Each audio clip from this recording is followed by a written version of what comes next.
Good morning. News and hair oil సమర్పిస్తున్న business breakfast షోకి స్వాగతం. ఏషియన్ మార్కెట్స్ లో ఈ ఉదయం కొంత మిక్స్డ్ ట్రెండ్ కనిపిస్తుంది. మెజారిటీ ఆఫ్ ది మార్కెట్స్ స్వల్ప లాభాల్లో ట్రేడ్ అవుతుంటే 1-2 మార్కెట్స్ మాత్రం స్వల్ప నష్టాల్లో ట్రేడ్ అవుతున్నాయి.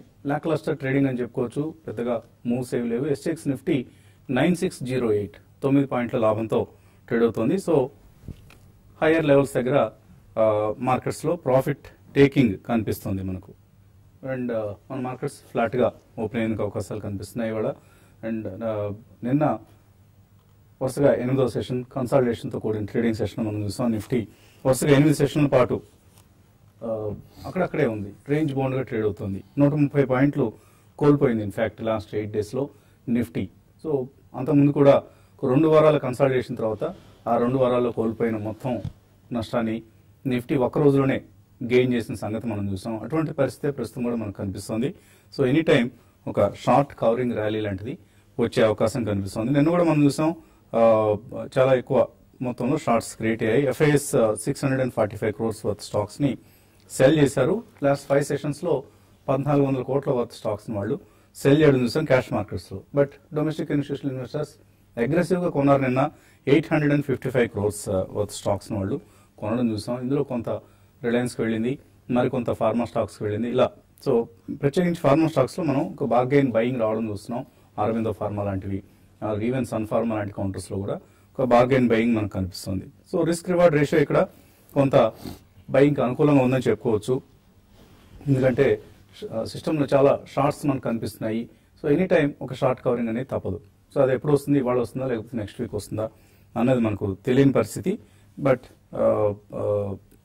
కొంతవరకు risk reward ratio is in favour of buying positions అని చెప్పుకోవచ్చు. సో ఒక IPO ఇవాళ ప్రారంభమవుతోంది. ఎరిస్ లైఫ్ సైన్సెస్ IPO చాలా స్ట్రాంగ్ ఫండమెంటల్స్ ఉన్న కంపెనీగా మనం చెప్పుకోవచ్చు. చాలా పాజిటివ్స్ ఉన్నాయి కంపెనీకి. Fastest growing pharma company in the country and zero revenues from exports. ఈ కంపెనీ 100% డొమెస్టిక్ మార్కెట్ మీదే ఆధారపడిన company.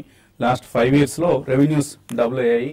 Almost 725 crores top line కనిపిస్తుంది. And operating profit margins last 5 years లో 22% నుంచి 37% కి ఇంప్రూవ్ అయ్యాయి. సో 600 to 603 per share అడుగుతున్నారు వీళ్ళు.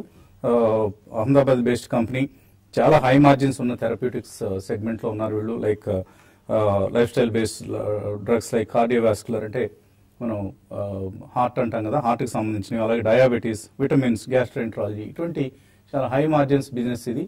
అటువంటి సెగ్మెంట్ లో ఉన్నారు. అండ్ రిటర్న్ ఆన్ ఈక్విటీ చూస్తే 45% రిటర్న్ ఆన్ ఈక్విటీ. చాలా తక్కువ కంపెనీస్ కి ఇటువంటి, ప్రత్యేకించి ఫార్మాలో కావచ్చు ఇతర సెగ్మెంట్స్ లో అయినా సరే, ఇంత హై రిటర్న్ ఆన్ ఈక్విటీ ఉన్న కంపెనీస్ మనకు చాలా తక్కువగా కనిపిస్తూ ఉంటాయి. 60% రెవెన్యూ కార్డియాలజీ, డయాబెటీస్ నుంచే వస్తుంది. విచ్ ఆర్ వెరీ, ఇప్పుడు చాలా హై ఫ్రీక్వెన్సీ డిసీజెస్ ఇవి, కార్డియాలజీ అండ్ డయాబెటీస్ అనేవి ఆ సెగ్మెంట్స్ లో ఆపరేట్ చేస్తుంది. కాబట్టి భవిష్యత్తులో కూడా కంపెనీ ఇటువంటి గ్రోత్ రేట్స్ ని మెయింటైన్ చేసే అవకాశాలు స్పష్టంగా కనిపిస్తున్నాయి. సో తప్పనిసరిగా అప్లై చేయండి. Eris life sciences, ERIS life sciences, Eris life sciences అని ఇప్పుడు మనకు మార్కెట్స్ లో ఇవాళే ఓపెన్ అవుతుంది. 19th తో క్లోజ్ అవుతుంది. పూర్తి వివరాలు profitable.in లో త్వరలో పోస్ట్ చేస్తాం, పూర్తి విశ్లేషణతో కూడిన IPO అనాలిసిస్ ని. మార్కెట్స్ పరిస్థితి గురించి మాట్లాడేందుకు అనలిస్ట్ సిద్ధంగా ఉన్నారు మనతో. సో మనం కన్సాలిడేషన్ దశ చూస్తున్నాం మార్కెట్స్ లో. ఇండెక్స్ పరంగా మనకు అంతగా మూవ్స్ కనపట్లేదు. ఇన్ఫాక్ట్ కొద్దిగా లాసెస్ కనిపిస్తున్నాయి. బట్ మిడ్ క్యాప్స్ లో ఎక్కువ యాక్షన్ కాన్సన్ట్రేట్ అయి ఉంది. ఈ సమయంలో ఎటువంటి రికమెండేషన్స్ ఇస్తారు? మార్కెట్స్ మధ్య మధ్యలో కొద్దిగా కరెక్షన్ రావడం అనేది న్యాచురల్ అండి. యాక్చువల్లీ కొద్దిగా కొంచెం ఎక్కువ కరెక్షన్ వస్తే రకంగా మంచిది. ఏంటంటే నెక్స్ట్ ర్యాలీ ఇంకొంచెం స్ట్రాంగ్ గా ఉండొచ్చు. సో ఆ పరంగా లాంగ్ టర్మ్ ఇన్వెస్టర్స్ లేదంటే ఇండియన్ మార్కెట్ మీద కాన్ఫిడెన్స్ గా ఉన్న వాళ్ళు పెద్ద కంగారు పడాల్సినంత కరెక్షన్స్ ఏం కావండి. So no problem. ఏంటంటే ఇంకోటి, బ్యాంక్ ఆఫ్ ఇంగ్లాండ్ వాళ్ళు ఇంట్రెస్ట్ రేట్స్ కీప్ చేసిన, వాళ్ళు సేమ్ మెయింటైన్ చేసినా కూడా వాళ్ళు మెయిన్ ఏంటంటే వాళ్ళ ఓటింగ్ ప్యాటర్న్ లేదు. గవర్నర్స్ ఉంటారు, బ్యాంక్ ఆఫ్ ఇంగ్లాండ్ గవర్నర్స్, వాళ్ళు 5-3 ఓటింగ్ ఇచ్చారు. 5-3 అంటే 5 people ఏమో ఇంట్రెస్ట్ రేట్స్ హోల్డ్ చేయమని, 3 people ఏమో ఇంట్రెస్ట్ రేట్ హైక్ చేయమని. అంటే చాలా సంవత్సరాల తర్వాత దగ్గరకు వచ్చింది. అంటే మీనింగ్ ఏంటంటే నెక్స్ట్ మేబీ 6 months లో 1 year లో ఏదో స్టేజ్ లో బ్యాంక్ ఆఫ్ ఇంగ్లాండ్ కూడా ఇంట్రెస్ట్ రేట్స్ పెంచే అవకాశం ఉంది. అంటే ఆల్రెడీ ఫెడ్ ఇంట్రెస్ట్ రేట్ పెంచడం మనం గమనించాం. బ్యాంక్ ఆఫ్ ఇంగ్లాండ్ కూడా పెంచే అవకాశాలు కనబడుతున్నాయి. అంటే మీనింగ్ ఏంటంటే మనం ఇంట్రెస్ట్ రేట్ సైకిల్ అయితే మనం బాటమ్ అవుట్ అయిపోయిందని చెప్పుకోవచ్చు. ఓ రకంగా ఇండియన్ మార్కెట్ లో కూడా, అంటే RBI కూడా ఇంట్రెస్ట్ రేట్ కట్ చేయడానికి పెద్ద స్కోప్ లేకపోవచ్చు. అంటే డొమెస్టిక్ ఫ్యాక్టర్స్ బాగానే ఉన్నా కూడా ఇంటర్నేషనల్ గా interest rate hike cycle start అయినప్పుడు డొమెస్టిక్ గా ఇంట్రెస్ట్ రేట్స్ తగ్గడం అనేది చాలా కష్టం అనిపిస్తుంది ఇండియన్ మార్కెట్ లో. సో ఆ రకంగా ఇంట్రెస్ట్ రేట్స్ కోసం అయితే ట్రేడ్ అవసరం లేదండి. సో బట్ లిక్విడిటీ ఇందా మీరు డొమెస్టిక్ ఇన్స్టిట్యూషన్స్ అవి చాలా అగ్రెసివ్ గా బయింగ్ చేస్తున్నారు కాబట్టి సో ఇన్వెస్టర్స్ కాన్ఫిడెంట్ గా ఉండొచ్చు. కాకపోతే స్టాక్ సెలెక్షన్ అనేది కొద్దిగా కేర్ఫుల్ గా ఉండండి. వాళ్ళు కూడా ఆర్బీఐ వాళ్ళు, గవర్నమెంట్ వాళ్ళు ఎన్పీఏ అగైన్స్ చాలా అగ్రెసివ్ గా వెళ్తున్నారు. సో ఇప్పుడు వస్తున్న న్యూస్ ప్రకారం ఏంటంటే ఒక 12 లార్జ్ అకౌంట్స్ ఏవైతే ఉన్నాయో ఎన్పీఏకి వాటిని ఐడెంటిఫై చేసి వాటిని అగ్రెసివ్ గా అంటే అది రిపేర్ చేస్తే అట్లీస్ట్ బ్యాంక్స్ దగ్గర చాలా వరకు అమౌంట్ రికవర్ అయినట్టు ఉండొచ్చు అని వాళ్ళు అగ్రెసివ్ గా వెళ్తున్నారు. ఆ 12 ఏదైతే గ్రూప్స్ ఉన్నాయో వాటిని ఇప్పుడు ఆల్మోస్ట్ బ్యాంక్రప్సీకి రిఫర్ చేసేస్తారు అనమాట. అంటే ఆ స్టాక్స్ అన్ని చాలా ప్రెషర్ లో ఉండొచ్చు. ఇవాళ NPA related news related stocks ని జాగ్రత్తగా గమనించాలి. ఎన్పీఏ రిలేటెడ్ స్టాక్స్ లిస్ట్ మనకు ఆల్రెడీ అనౌన్స్ చేయడం జరిగింది. Jyoti Structures, SR Steel, Bhushan Power, JP Infra, Lanco Infra, Monnet Ispat, ABG Shipyard, Electrosteel, Amtek Auto, Era Infra. So ఇవి ఆ 12 కంపెనీల జాబితా. సో ఆల్రెడీ ఈ కంపెనీలో చాలా పెన్నీ స్టాక్స్ అయిపోయాయి. ల్యాంకో ఇన్ఫ్రా ఫర్ ఇన్స్టెన్స్ ₹2 చిల్లర ఎక్కడో ఉంది.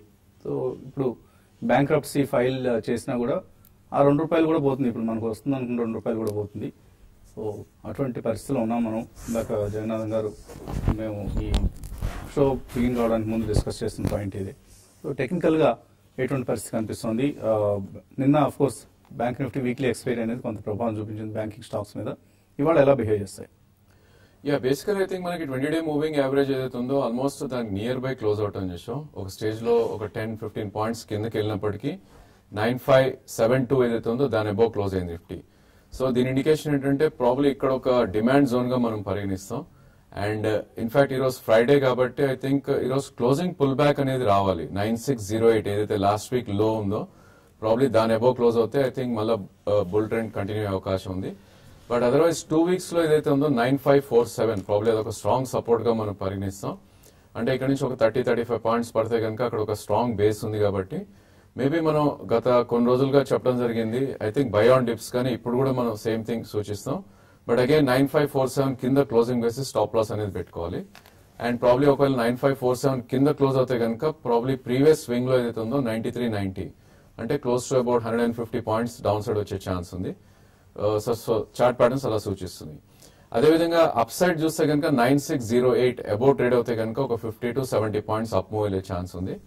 So all in all 9540 and 9708 ఏదైతే స్వింగ్ హై ఉందో ఆ రేంజ్ లో ట్రేడ్ అయ్యే అవకాశాలు ఎక్కువ ఉన్నాయి. అదేవిధంగా బ్యాంక్ నిఫ్టీ చూస్తే కనుక probably 20-day moving average close to around 23,263 దగ్గర ఉంది. అండ్ ఐ థింక్ ఇక్కడ నుంచి ఒక 100-150 పాయింట్స్ ఈవెన్ బ్యాంక్ నిఫ్టీ పడినా కూడా బై ఆన్ డిప్స్ గానే చెప్పుకోవచ్చు మనం. అండ్ 23,093 ఏదైతే 2 week లో ఉందో దాని కింద క్లోజ్ అవుతే స్టాప్ లాస్ అనేది మనం పెట్టుకోవాలి. బట్ అగైన్ ఇండిసెస్ పక్కన పెడితే కనుక ఇండివిజువల్ స్టాక్స్ మనం కొంచెం అవుట్ పర్ఫార్మెన్స్ రావడం చూస్తున్నాం. ఎస్పెషలీ మనం గత కొన్ని వారాలుగా ఇండియా బుల్ గురించి చెప్పడం జరిగింది. I think almost multi bagger లో కూడా రికమెండ్ చేయడం జరిగింది అరౌండ్ 140లో. నిన్నది ఒక క్లియర్ బ్రేక్అవుట్ కూడా రావడం చేసాం. సో మనం ఈ చార్ట్ ని ఎలా చూడాలంటే బేసికలీ ఇన్ఫ్రా మొత్తం ఆల్మోస్ట్ ప్రీవియస్ హైస్ కన్నా 10% తక్కువ ఉంటే ఇది ప్రీవియస్ హై బ్రీచ్ చేసి 5-7% అప్ అయింది స్టాక్. సో నా ఉద్దేశంలో 179 ఒక కీ సపోర్ట్ ఉంటుంది. ఇప్పుడు 197 కరెంట్ మార్కెట్ ప్రైస్ ఉంది. 2-3 ప్రైస్ పాయింట్స్ లో I think almost fresh entrance కూడా ఎంటర్ అవ్వచ్చు.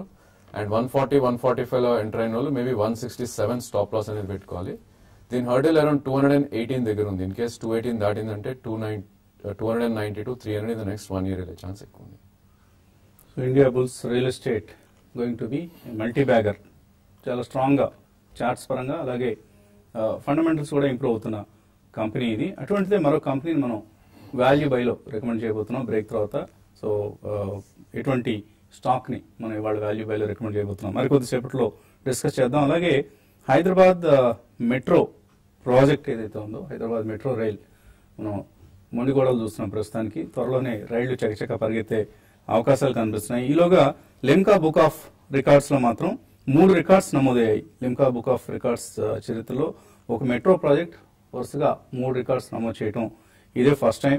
సో అందులో ప్రారంభం కాకముందే ట్రైన్ ర్యాప్ అడ్వర్టైజింగ్ హక్కుల్ని పొందిన మొట్టమొదటి metro project HMR Hyderabad metro rail project 2014 July 22 వి రిటైల్ అనే ఒక ప్రైవేట్ లిమిటెడ్ కంపెనీతో ఒప్పందం చేసుకుంది. దీనిలో భాగంగా మొదటి 3 కోచ్లని కూడా హెచ్ఎంఆర్ హైదరాబాద్ మెట్రో రైలు మొదటి 3 కోచ్లని ఫుట్వేర్ బ్రాండ్ సెంట్రో ప్రకటనలతో నాగోల్ మెట్టుగూడ మార్గంలో 8 కిలోమీటర్స్ మేరకు నడిపారు. అదేవిధంగా నిర్మాణ దశలో ఉండగానే పవరింగ్ హక్కులు అని ఉంటాయి, వీటిని హిందుస్థాన్ కోకోకోలా దక్కించుకుంది 2015 సెప్టెంబర్ 11న. అలాగే 7 సంవత్సరాల వరకు ఈ హక్కులు కోకోకోలా దగ్గర ఉంటాయి. అంటే కోకోకోలా బ్రాండ్స్ ని ఎక్స్క్లూజివ్ గా మెట్రో స్టేషన్స్ లో అమ్ముతారనమాట. ఇక 3వ విభాగంలో మెట్రో స్టేషన్స్ లో బ్రాడ్కాస్ట్ రైట్స్, అంటే మెట్రో అన్ని స్టేషన్స్ లో కూడా ఒకే ఒక్క ఛానల్ దీన్ని నిర్వహిస్తూ ఉంటుంది. బ్రాడ్కాస్టింగ్ ప్రసారాలన్నింటినీ కూడా అది శ్రేయా బ్రాడ్కాస్టింగ్ లిమిటెడ్, అంటే టీవీ5. సో టీవీ5 మాత్రమే మెట్రో స్టేషన్స్ లో ఎక్స్క్లూజివ్ గా అక్కడి ప్రయాణికులందరికీ అందుబాటులో ఉంటుంది. సో టీవీ5 ప్రసారాలని ఎక్స్క్లూజివ్ గా వాచ్ చేసే అవకాశం మెట్రో స్టేషన్స్ లో మెట్రో ట్రైన్స్ లో ప్రయాణించే ప్రేక్షకులకు అందుతుంది. సో టీవీ5కి ఈ record Limca book of records లో చోటు దక్కిన సందర్భంగా ప్రేక్షకులందరికీ మరొకసారి మా హృదయపూర్వక ధన్యవాదాలు తెలియజేసుకుంటున్నాం. ఇక కాలర్స్ లైన్ లో ఉన్నారు. మొదటి కాలర్ చారి హైదరాబాద్ నుంచి. Hello sir, good morning sir. Morning అండి, అడగండి చారి. సార్, నా దగ్గర TV18 బ్రాడ్కాస్ట్ 44 లో తీసుకున్నాను. ఓకే. లోరస్ ల్యాబ్ ఒకటి, ఐడి ఎఫ్సి బ్యాంక్ 65 లో ఉన్నాయి. లారస్ ల్యాబ్స్ ఏ రేట్లో కొన్నారు? అది 498 లో కొన్నాను సార్. వెరీ గుడ్, మంచి ప్రైస్ లో కొన్నారు. ఐటీడీ సిమెంటేషన్ ఒకటి ఉన్నాయి సార్, 165 లో ఒక 10,000. Okay okay. TV18, Laurus labs and ITD cementation, ఈ 3 స్టాక్స్ కి సంబంధించి. ఐ థింక్ TV18 చూస్తే కనుక ఇట్స్ ప్యూర్ ట్రేడింగ్ స్టాక్ అండి. ఐ థింక్ మీరు ఇన్వెస్ట్మెంట్ 1 year హోల్డ్ చేసి ప్రాబ్లీ రిటర్న్స్ వచ్చే స్టాక్ కాదు ఇది, ఎందుకంటే ఇది ఒక రేంజ్ లో ట్రేడ్ అవుతుంది. సో దీని లాస్ట్ 1.5 year గా రేంజ్ చూస్తే కనుక 50 నుంచి క్లోజ్ టు అరౌండ్ 30 మధ్యలో ట్రేడ్ అవుతుంది. సో ఈ 20 రూపీస్ స్వింగ్ ని మీరు డెఫినెట్లీ ఉపయోగించుకోవాలి. సో ఆల్రెడీ 44 లో కొన్నా అంటున్నారు కాబట్టి ప్రాబ్లీ మళ్ళీ అది మొన్నటి లో అరౌండ్ 30-31 వస్తే కనుక మీరు యావరేజ్ చేయొచ్చు. అండ్ అగైన్ 45 నుంచి 50 మధ్యలో మీరు ఐ థింక్ ట్రేడింగ్ ప్రాఫిట్స్ అనేది బుక్ చేయాలి. So all in all I think you shouldn't hold the stock, probably trading చేస్తూ మీ యావరేజ్ కాస్ట్ తగ్గిస్తూ దానిలో ఉండాలి మీరు. And Laurus lab me entry point is a very good entry point అండి. So last 4 months గా చూసినా కూడా 496 దీని లో చూస్తున్నాం. అండ్ అగైన్ 634 హై వెళ్ళింది. సో 2 months లోనే 150 రూపీస్ పెరిగినప్పుడు కొద్ది రిట్రేస్మెంట్స్ అనేవి ఉంటాయి. So worst case probably market బాగా పడితే కనుక ఇది 518 దాకా డౌన్ సైడ్ రావచ్చు, అంటే ఇంకొక 70-80 రూపీస్ పడవచ్చు. అక్కడ చాలా స్ట్రాంగ్ సపోర్ట్ ఉంటుంది 200-day మూవింగ్ యావరేజ్. మీకు 1 year వ్యూ ఉండి 20% రిటర్న్ కోసం అయితే ఈ స్టాక్ ని డెఫినెట్లీ రిటర్న్ చేయొచ్చు. అలాగే హైదరాబాద్ మెట్రో రైల్ సంబంధించిన రైళ్లు అతి త్వరలో మెట్రో పిల్లర్స్ పైగా చకచకా పరుగులు తీసే తరుణంలో జూబ్లీ హిల్స్ మెట్రో స్టేషన్ ని TV5 స్టేషన్ గా కూడా పిలుస్తారు. సో ఇది కూడా ఒక TV5కి లభించిన ఒక ప్రత్యేకమైన గుర్తింపుగా భావించాలి. అన్నట్టు నోట్ ఒక చిన్న బ్రేక్ తీసుకున్నాం. బ్రేక్ తర్వాత ఇన్వెస్టర్స్ కాల్స్, మెయిల్స్, సందేహాలకు సమాధానాలు, వాటితో పాటు వాల్యూ బై, ఇవాల్టి వాల్యూ బై ఏంటి మరికొద్దిసేపట్లో.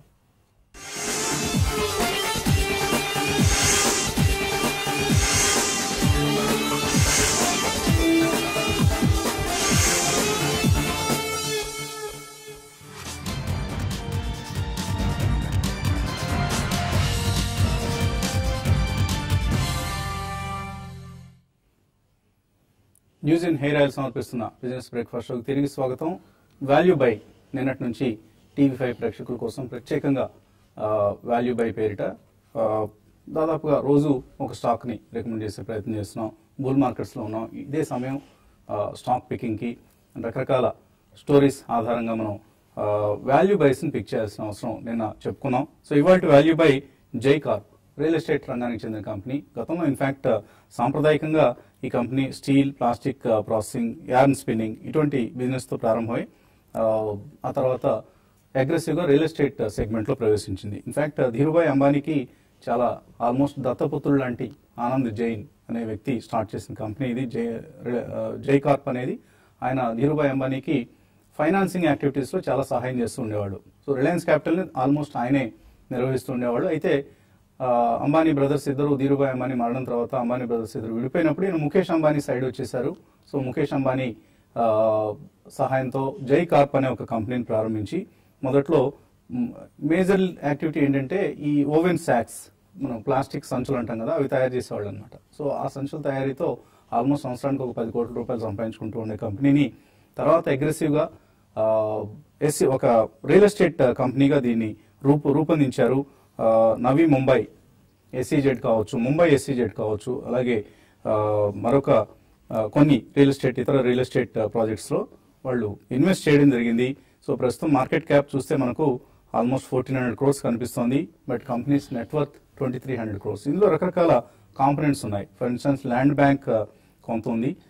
It is valued at around official గా వాల్యూ చూస్తేనే almost 490 crores worth real estate company books లో ఉంది. అలాగే 35 లక్షల రిలయన్స్ ఇండస్ట్రీస్ షేర్లు జైకార్ప్ దగ్గర ఉన్నాయి. సో దాని వాల్యూ సుమారుగా ఒక 400 కోట్ల రూపాయలు ఉంటుంది. సో ఇలా మనం సమ్ ఆఫ్ ది పార్ట్స్ అన్ని వాల్యుయేషన్ కట్టుకుంటూ వెళ్తే almost net worth is something like 2300 crores అనమాట. సో ఈ 2300 crores కంపెనీ ఇప్పుడు మనకు ఆల్మోస్ట్ 1400 crores అంటే హాఫ్ ది వాల్యూ దగ్గర కంపెనీ దొరుకుతుంది. సో ఇంట్రెన్సిక్ వాల్యూ చూస్తే కూడా మనకు చాలా చక్కటి ఇంట్రెన్సిక్ వాల్యూ ఉన్న కంపెనీ అండ్ లోయెస్ట్ ప్రైస్ 55-60 రూపాయలు, ఇప్పుడు 75 రూపాయల దగ్గర ఉంది. సో 1 year టార్గెట్ మనం ఈజీగా 100 రూపీస్ అని అనుకోవచ్చు.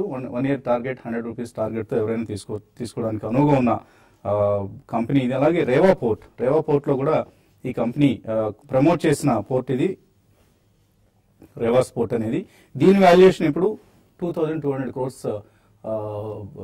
లేటెస్ట్ వాల్యుయేషన్ రిపోర్ట్ ప్రకారం, ప్లస్ రకరకాల ఎస్సీజెడ్స్ లో వాటా. రేపు నవీ ముంబై ఎయిర్పోర్ట్ అమల్లోకి వస్తే మాత్రం నవీ ముంబై ఎస్సీజెడ్ అలాగే ముంబై ఎస్సీజెడ్ లో ఉన్న ఈ కంపెనీ ల్యాండ్ బ్యాంక్ వాల్యూ అగ్రెసివ్గా మరింత ఉధృతంగా పెరిగే అవకాశం ఉంది.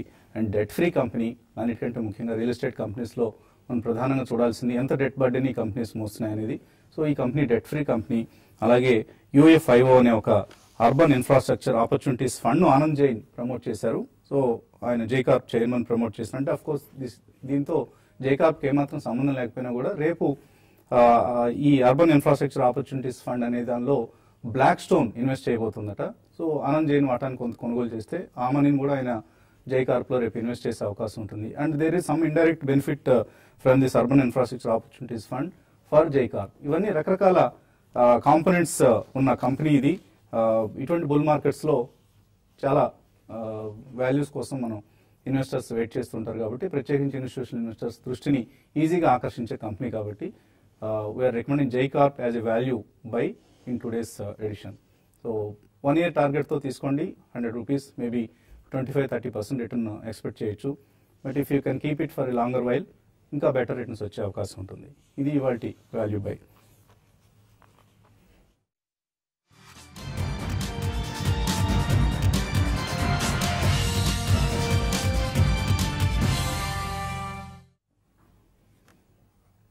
ఓకే అండి, కాలర్స్ లైన్ లో ఉన్నారు. తిలక్ హైదరాబాద్ నుంచి ఫస్ట్ కాలర్. హలో. హలో, నమస్కారం అండి. నమస్తే అండి. I have a good holding of IDI bank అండి. IDBI bank. ఎంత ఎన్ని ఉన్నాయి మీ దగ్గర? ఉన్నాయండి, గుడ్ హోల్డింగ్ ఉందండి. 90లో కొన్నాను. ఎందుకు అంత గుడ్ హోల్డింగ్ కొన్నారు, ఎక్కువ షేర్లు కొన్నారు ఐడిబిఐ బ్యాంక్ లో? రీజన్ ఏంటండి తిలక్ గారు? బ్యాంకింగ్ సెక్టర్ లో కొందాము, గుడ్ బ్యాంక్, ఆ రోజుల్లో బాగా చేస్తుంది. ఓకే అండి, చాలా ఎక్కువ నాన్ పెర్ఫార్మింగ్ అసెట్స్ తో ఇబ్బంది పడుతున్న bank, one of the worst hit banks అని చెప్పుకోవచ్చు. UCO bank, Indian Overseas bank, IDBI bank. So ఇటువంటి పరిస్థితి కనిపిస్తుంది ఇప్పుడు. అదే యాక్చువల్లీ ఏంటంటే స్టాక్ సెలెక్షన్ తప్పు, తర్వాత స్టాక్ ప్రైస్ పాయింట్ తప్పు రకంగా ఆలోచిస్తే. ఎందుకంటే లాస్ట్ 5 years చూస్తే అదే ఆల్మోస్ట్ ఎప్పుడు 60 రూపీస్ 70 రూపీస్ లో ఉన్నప్పుడు అట్లీస్ట్ మీరు లో పాయింట్ లో కొనంటే అట్లీస్ట్ స్వింగ్ హై అంటే 60 to 80 రేంజ్ పాయింట్ కన్నా మీరు ట్రేడింగ్ చేస్తారు అనుకోవచ్చు. బట్ మీరు 90లో కొన్నారంటే అట్లీస్ట్ అంటే మీరు స్వింగ్ ట్రేడింగ్ కూడా చేయట్లేదు. సో కాబట్టి స్టాక్ సెలెక్షన్ చాలా ఇంపార్టెంట్ గా ఉండాలండి, ఎస్పెషల్లీ పెద్ద అమౌంట్స్ ఇన్వెస్ట్ చేస్తున్నప్పుడు. లేదంటే మార్కెట్ మీద కాన్ఫిడెన్స్ ఎగిరిపోద్ది. అక్కడ యాక్చువల్లీ మనకి ప్రాబ్లం వచ్చేది మన స్టాక్ సెలెక్షన్ తప్పని మనం ఒప్పుకో, మనం మార్కెట్ ని తప్పనేస్తూ ఉంటాం. అదే టైంలో మనం ఆర్బిఎల్ బ్యాంక్ ఎన్నిసార్లు చెప్పాం, అదే అమౌంట్ మీరు 220-250లో ఆర్బిఎల్ బ్యాంక్ ఉంటే డబుల్ అయి ఉండేది మీ అమౌంట్. సో కాబట్టి ఏంటంటే సెక్టర్ మీరు కరెక్ట్ అయినా కూడా స్టాక్ సెలెక్షన్ తప్పండి. లేదంటే మీరు హెచ్డిఎఫ్సి బ్యాంక్, ఎస్బీఐ కొన్నా కూడా మీ డబ్బులు అట్లీస్ట్ 50-100% అని పెరుగుండే లాస్ట్ 1-2 years లో. సో కాబట్టి నెక్స్ట్ టైం నుంచి ఇంకొద్దిగా అంటే మన ప్రోగ్రామ్ లో చాలా ఐడియాస్ మనం ఇస్తుంటాం. సో ఇంకొంచెం ట్రాక్ చేసి ఇంకొంచెం హోంవర్క్ చేసి తీసుకుంటే బెటర్ మనం. సో ఇప్పుడు రోజు ఇన్ఫాక్ట్ మనం బుల్ మార్కెట్ కాబట్టి రోజు ఒక స్టాక్ నైనా కనీసం రికమెండ్ చేసే ప్రయత్నం చేస్తున్నాం. వాటిని ఫాలో కావచ్చు. అనలిస్ట్ ఎప్పటికప్పుడు ఒక బంచ్ ఆఫ్ స్టాక్స్ రికమెండ్ చేస్తున్నారు, not just 1 or 2 stocks. So వాటిని కొనుగోలు చేయొచ్చు. ఈ ప్రోగ్రామ్ లో రికమెండ్ చేసిన స్టాక్స్ లో చాలా వరకు almost 100% return in last 1 year ఇచ్చిన స్టాక్స్ కూడా ఉన్నాయి. సో కేర్ఫుల్ గా ఫాలో కండి. తిలక్ గారు. సతీష్ కుమార్ తర్వాత కాలర్. Hello sir. నమస్తే సార్. నమస్తే అండి, అడగండి. సార్ నేను ఐఓబి 26-10 కొన్నాను సార్. కొన్నాను సార్. ఐఓబి? అవును సార్. ఓకే, మరొక ఐడిబిఐ ఇది. సో అది ఉంచుకుంటారా లేకపోతే ఏంటి దాని పొజిషన్ అని? సో ఇండియన్ ఓవర్సీస్ బ్యాంక్ కనిపిస్తుంది టెక్నికల్ గా ఏమన్నా? No, I don't think అండి. ఇట్స్ లోవర్ లోస్ ఫామ్ అవుతుంది. బ్యాంకింగ్ సెక్టర్ లో మనకి private banks, PSU banks pull backs వచ్చినప్పటికీ స్టాక్ లోవర్ లోస్ వస్తున్న స్టాక్ అండి. సో డెఫినెట్లీ ఇలాంటి స్టాక్స్ లో పొజిషన్ ఉండకూడదు. ఇన్ కేస్ మీరు కొన్న ప్రైస్ ఈజ్ ఓకే, ఎందుకంటే 2610 లో కొన్నారు. సో ఆల్మోస్ట్ అక్కడే ఉంది stock 2625. So just in case మీరు ఎగ్జిట్ అవ్వాలంటే I think 200-day moving average కూడా దీని దగ్గరలో ఉంది 27. అది దాటితే కనుక మేబీ 30 దాకా వెళ్ళే ఛాన్స్ ఉంది. సో నా ఉద్దేశంలో ప్రైస్ ఎంట్రీ ఓకే ఉంది కాబట్టి 24 కింద అంటే ₹2 కింద స్ట్రిక్ట్ స్టాప్ లాస్ పెట్టి హోల్డ్ చేయండి. 30-32 మధ్యలో ఎగ్జిట్ అయ్యే ప్రయత్నం చేయాలి. అప్పుడప్పుడు private sector public sector banks stock prices లో ర్యాలీస్ వస్తున్నాయి. అటువంటి ర్యాలీస్ లో ఎగ్జిట్ అయిపోయింది ఐఓబి నుంచి. అండ్ ఇందాక మనం బ్రేక్ టైం అనుకుంటున్నాం Reliance industries BP British petroleum deal. ఈ డీల్ ప్రభావం ఆర్ఐఎల్ స్టాక్ మీద ఏ విధంగా ఉండబోతుంది? అంటే ఇది ఏంటంటే లాంగ్ టర్మ్ అండి. ఒకటేనంటే ఇదేమి అంటే ఒక 1 month కో 1 year కో చేసింది కాదు. వీళ్ళు ఆబ్వియస్లీ ఏంటంటే వీళ్ళకి కేజీడీఎక్స్ D6 లో ఉన్న పార్ట్నర్షిప్ ని వీళ్ళు ఎక్స్పాండ్ చేసి ఇంకా వేరియస్ బిజినెసెస్ కూడా ఎక్స్పాండ్ చేద్దామని వాళ్ళు ట్రై చేస్తున్నారు. అంటే ఇది ఒక 5 years 10 years 20 years point of view చేసిన ఈవెంట్ అనుకోవచ్చు. వాళ్ళు కనుక ఈ రీటైల్ ఫ్యూలింగ్ ఏదైతే ఉందో అంటే రీటైలింగ్ కి మనం పెట్రోల్ బంక్లు ఏదైతే అంటామో వాటిలో కూడా వాళ్ళు ఇదివరకు రిలయన్స్ ఏదో ట్రై చేశారు. అప్పుడు ఏంటంటే ఆయిల్ ప్రైస్ బాగా పెరిగేటప్పటికి అది కుదరలేదు వాళ్ళకి. రకంగా అప్పుడు స్కేల్ డౌన్ చేయాల్సి వచ్చింది. ఇప్పుడు మళ్ళీ రీఎంటర్ అవుతున్నారు ఒక రకంగా. ఈసారి బ్రిటిష్ పెట్రోలియం తో పాటు కలిసి ఎంటర్ అవుతున్నారు. ఒక 40,000 crores అరౌండ్ ఇన్వెస్ట్ చేస్తామంటున్నారు దీంట్లో. ఇదే ఒకవేళ వాళ్ళు కనుక అగ్రెసివ్ గా సెటప్ చేయగలిగితే పెట్రోల్ బంక్స్ అవి బీపీసీఎల్, హెచ్పీసీఎల్, ఐఓసీ వాటికి ప్రెషర్ ఉంటుంది. ఎట్లయితే మనం టెలికామ్ లో రిలయన్స్ జియో వచ్చిన తర్వాత మన ఐడియా తర్వాత భారతీ ఎయిర్టెల్ ఎట్లయితే మనం ఇబ్బందులు అంటే కొద్దిగా ప్రెషర్ లో రావడం చూసాము, అదే ఇప్పుడు హెచ్పీసీఎల్, బీపీసీఎల్, ఐఓసీ కూడా వచ్చే ఛాన్స్ ఉందండి. సో ఆ మూడిట్లో ఎవరికైనా హోల్డింగ్ ఉంటే కొద్దిగా పొజిషన్స్ కొద్దిగా తగ్గించుకుంటే బెటర్ అవునండి. ఓకే, వెంకట కిషోర్ ఒక మెయిల్ పంపించారు. రోజు మీరు ఒక వాల్యూ బై పేరుతో ఒక రికమెండేషన్ ఇస్తున్నారు. నిన్న ప్రెసిషన్ వైర్ ఇచ్చారు, ఇవాళ జై కార్ప్ ఇచ్చారు. అండ్ 2 కూడా 100 షేర్లు కొన్నారట ఆయన. అంటే అఫ్ కోర్స్ ప్రీవియస్ సబ్స్క్రైబర్స్ కి మనం ఒక రోజు ముందుగానే ఈ రికమెండేషన్ పంపించడం జరుగుతుంది వాల్యూ బైని. సో ఆయన ఇప్పుడు ఏమంటున్నారంటే రోజు మీరు ఒక స్టాక్ ఇన్వెస్ట్ చేస్తే ఎక్కడి నుంచి వస్తాయి మాకు డబ్బులు ఇన్వెస్ట్ చేయడానికి? సో ఇంకా మరి డబ్బులు కూడా మేము ఇవ్వాలంటే ఎలాగవుతుందండి? రికమెండేషన్ అంటే ఇవ్వగలం. సో ఇన్వెస్ట్మెంట్కి అవసరమైన డబ్బు ఇవ్వాలంటే కష్టం కదా. అండ్ ఆయన చాలా ఇంపార్టెంట్ పాయింట్ ఒకటి లేవనెత్తారు. పర్సనల్ లోన్ తీసుకొని ఇన్వెస్ట్ చేస్తానండి మార్కెట్స్లో చేయొచ్చు అని. ప్లీజ్ డోంట్ డూ దట్ అండి. ఎప్పుడు కూడా డెట్ రైజ్ చేసి మనం ఒక షేర్లు కొనడం అనేది చాలా తప్పు విధానం అవుతుంది. మీ దగ్గర ఇన్వెస్టబుల్ సర్ప్లస్ సేవింగ్స్ లోంచి కొంత మనీని తీసి మాత్రమే ఈక్విటీస్లో ఇన్వెస్ట్ చేయండి. Never ever do that. Gold loan కావచ్చు, పర్సనల్ లోన్ కావచ్చు, లేదా హౌస్ లోన్ కావచ్చు, ఏ మొత్తాన్ని కూడా మార్కెట్లో ఇన్వెస్ట్ చేయడానికి మాత్రం దయచేసి వినియోగించొద్దండి. మీ దగ్గర ₹1,00,000 ఉన్నాయి సేవింగ్స్ అంటే అందులో మేబీ అసెట్ అలొకేషన్ పద్ధతిలో ఈక్విటీస్ కి సర్టన్ పార్ట్ మీ రిస్క్ ప్రొఫైల్ బట్టి కేటాయించండి. అదే ఉత్తమమైన పద్ధతి. ఆ విధంగానే మనం వెల్త్ క్రియేట్ చేసుకోగలం, but not in any other way అండి. సో టైం అయిపోయింది మనకి. సో కార్యక్రమాన్ని ఇక్కడితో ముగించి మళ్ళీ యూట్యూబ్ ప్రసారంలో కలుసుకుందాం. యూట్యూబ్ ప్రసారంలో ఇంకా చాలా ఆసక్తికరమైన అంశాలు చర్చకు రానున్నాయి. Keep watching TV5.